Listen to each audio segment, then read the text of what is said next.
and as many teams as you've led and kind of been that front-running IGL, the guy that has to get everyone on the same page, at a month in with Falcons, where would you say you stand now coming into a quarterfinal?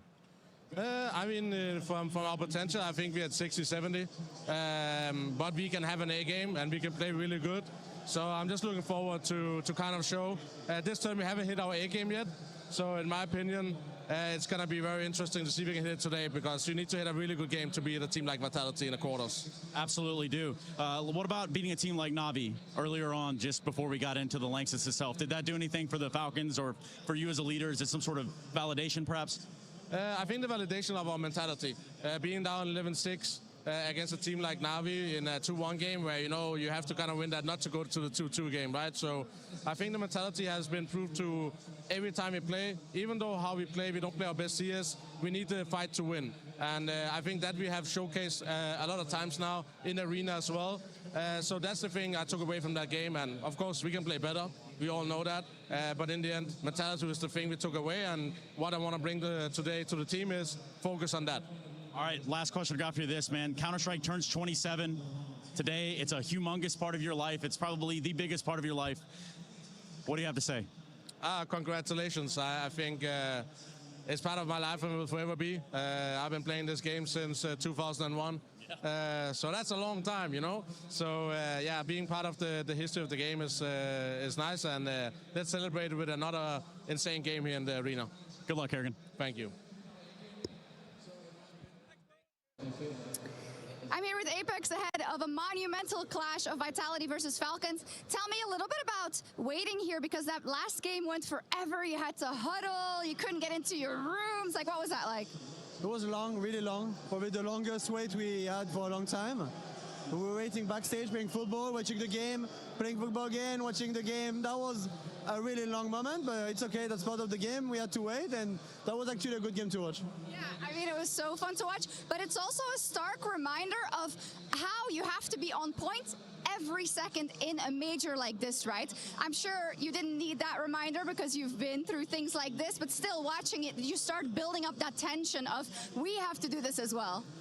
Yeah, of course. Even against a team like Falcons that have a lot of experience now with Kerrigan coming in, really good players as well. We have to be in. We have to not let them around.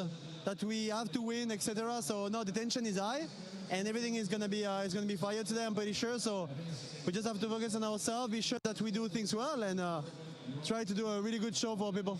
Yes, tell me the last thing then about those people. I mean, you got to hear them for the previous match. The Bees are here in full force, the Golden Hornets as always. So how is that all going to propel you forward? And how much are you looking forward to showing your best game here? Well, yeah, we all have a family here, parents for some of us. Yeah, the Golden Hornets, a lot of fans. We really want to show a good Counter-Strike today for our lovely people, but also for everyone watching home.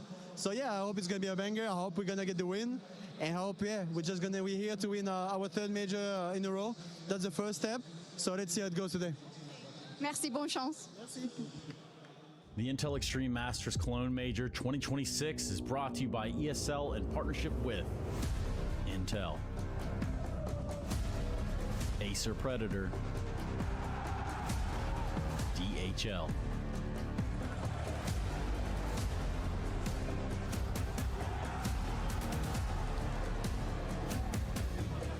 and Zoe.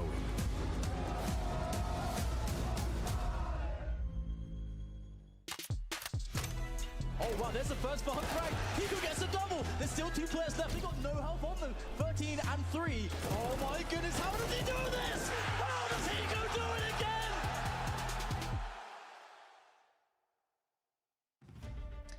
Our last quarterfinal of the Intel Extreme Masters Cologne Major, and this is where passion meets pressure. Because Vitality desperately want to go back to back to back. A feat not seen since the Astralis era, and one that would now end any debate. But that dream could be halted by the 5 men on the other side of the stage. Because, let's be real, in flashes, Vitality have looked mortal, and Falcons could strike whilst the iron is hot. Their major mission now led by Kerrigan, and it feels like whenever this man is on a major stage, anything is possible. It is a title that has evaded one of the Falcon stars for what feels like an eternity, but tonight could offer a step closer to glory. That's what myself, Freya Spears, Jacob, Stiko, and Yanko, finally joining us up here on the desk, are here to unearth. Let's just dive straight into this one. Falcons versus Vitality. It's a Vitality who have looked like they can bleed throughout this tournament. I know they have, but I think that's a bit blown out of proportion, right? Vitality has looked shaky at previous tournaments in group stages, right? Why?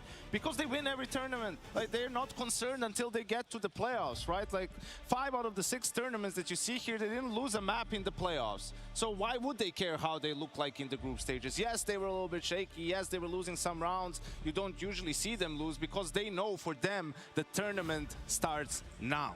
I 100% agree with that. I think it's almost fair to say that they're two different teams. They have a different mentality coming into the playoff. And as Yanko said, it doesn't really matter how you do in the group states as long as you make sure you get to the playoff, and that's when you turn the heat on. And I think Apex has done a great job at doing that, you know, explaining that to his team as well, that, you know, I require a lot from you. Naturally, I want to win every single game of Counter-Strike, but if there ever was a time where you manage your energy and you manage your effort, well, just putting in a little less effort in the group states and making sure you're 100% ready for the playoff is probably be a good way of doing so. I think that Vitality actually mentioned that they were feeling a little bit maybe too lazy when it comes to the preparation for this tournament, and it's not about them believing in themselves that they can do it. Of course they will, but those cracks they were showing in the stage 3, that's like pieces for other enemies that they're going to be facing throughout this bracket to kind of pick up on and try to feed off of it and hopefully pull off an upset, because anyone who Vitality is going to play, they're going to be favorites. It's kind of ridiculous, isn't it? Because we look at these kind of results for Vitality throughout the course of this year, throughout the course of last year as well.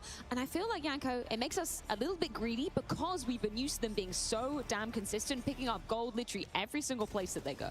It's true, but I think this is why this game is the most important one for Vitality in this tournament. I think this will be their biggest test, because as you could see, they're the group stage opponents.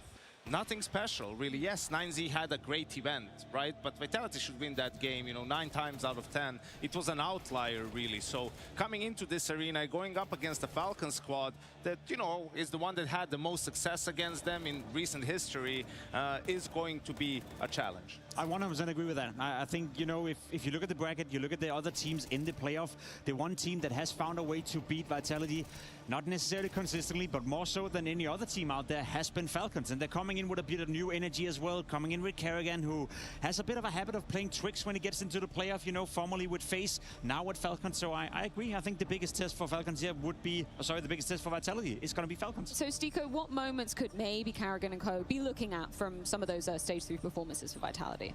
I do think that, for example, this is 9Z's game, and this is frustrations. Apex is getting caught off guard, and right now he decides to spectate Messi. And look at this. Like, this is something that you will never see in a major. Like, legit, guy peeks him. He doesn't react to it with crosshair at all. He doesn't shoot. Now he decides to go back.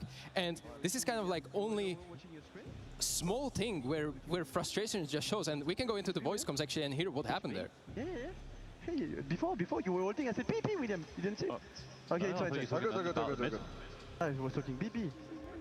And right after the next round, this is directly next round. They decide to go for an A hit, and Apex misses the smoke completely on a simple A execute. And look what it does to the whole execute. No one is watching towards stairs. It's supposed to be smoke. Mayern is all of a sudden finding a gap to play from, and these are 2 kills that he's getting. This is against 9Z. Again, team that they should be beating 2-0 most of the time. But here, these cracks are actually such a valid point that that's just going to give comfort and confidence to whoever they're going to be playing against. And it's happened throughout the tournament, you know, miss smokes, winning pistol, losing second round, time and time again, a couple of 4v2 losses, right, that you don't usually see from the side of Vitality. And that's some missteps here and there, but at the end of the day, they're 3-1. Are in the playoffs, right? Like, so I wouldn't put too much stock into it. What's interesting is even with this Falcons conversation and the head-to-head, I mean, it hasn't been the highest stakes of games. One of the tournaments, Nucleus is standing in. Other tournament, it's the last one with Kixan on the lineup. Something that's a little bit more interesting to me is actually Kerrigan versus Apex, because yes, Vitality won the last 2 majors, obviously beating Kerrigan in the Budapest final. But before that, it was FaZe who eliminated Vitality in Copenhagen. It was FaZe who eliminated Vitality in Shanghai, right? So even Kerrigan going up against them has had success when he wasn't the favorite. Let's talk about the success that Karrigan has almost brought Falcon since he's joined this roster, right? We've seen him attending multiple grand finals with them. And can I just be honest for a second?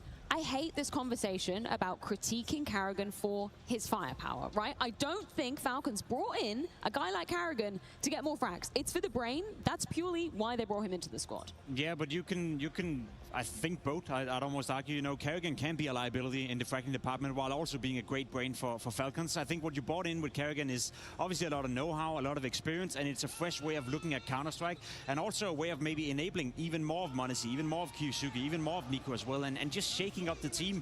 I'll be completely honest with you, Freya. I very much disagree in the sense that I think Karrigan, there is a lower limit to how much you can allow yourself to slip in terms of not providing anything. Is he flirting with that right now? Sure. I don't think there's any conclusion. I think they could still very well win this major if he gets the most out of the players around him, while him still struggling individually. But you can't justify saying that winning or playing 4v5 at all times is okay for a man like Karrigan. He's never done that before in his career, so he's at an all-time low right now, so I think there's a conversation to be had. Karrigan was brought in to fix the massive choking issue that Falcons have in a playoffs, and especially namely Nico, and then obviously m0NESY has this record of finals not going his way for however long it is, like 9 finals in a row. And another fix that is kind of going under the radar in my opinion is the playbook, the strat book that Karrigan brings, because whatever team Karrigan has been ever on, they always had a playbook, like a secret tactics that they only pull off in the high pressure moments, arena games where sound cues are a little bit, iffy and everything is like under high pressure. And this is kind of underrated, in my opinion, trait of an in-game leader that Karrigan is already playing ahead. Is he going to have enough time to implement this? Remains to be seen. I think this conversation is overblown, right? He has his priorities since he joined the team. Fragging isn't one of them, and Karrigan is a guy who's super self-aware. As we saw his quote from the interview he did, like he knows he doesn't play well on an individual level, but there's other things he needs to take care of first and foremost, right? If this is still the case at the Singapore major, then we can talk about it being a real problem. But right now it feels like people are just taking the easy narrative, and in reality it's what Martin was talking about. Like they had problems in stage games, problem in close games. He comes to Astana, Fury